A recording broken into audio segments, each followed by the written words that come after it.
I work in a tall office building in the city, the kind of place with elevators that go up over 30 floors. One night I was working late, and I was one of the last people left in the building. I decided to leave around midnight, hoping I'd still catch a few hours of sleep. The elevator doors opened as soon as I pressed the button. It was empty, and I was the only one there, which was nice. No need to stop on any other floors. I stepped inside, pressed the button for the lobby, and leaned back against the wall, letting out a sigh. As the elevator started its descent, I heard a faint sound behind me. It was almost like someone breathing slow, deep breaths. I whipped around, thinking maybe someone else had gotten on the elevator when I wasn't looking, but there was nobody there. I thought it was just my imagination. So I turned back around and continued watching the floor numbers light up, as the elevator dropped lower and lower.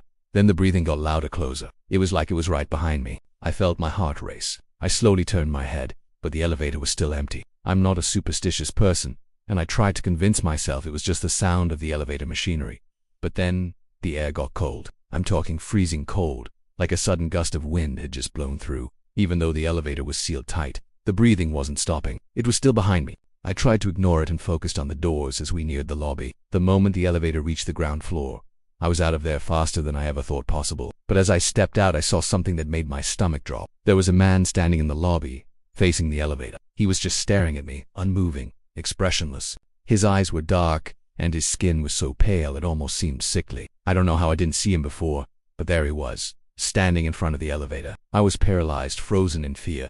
Then he smiled wide and slow, and that's when I ran out of the building without looking back. To this day, I don't know who he was or how he got there, but I haven't ridden that elevator alone since.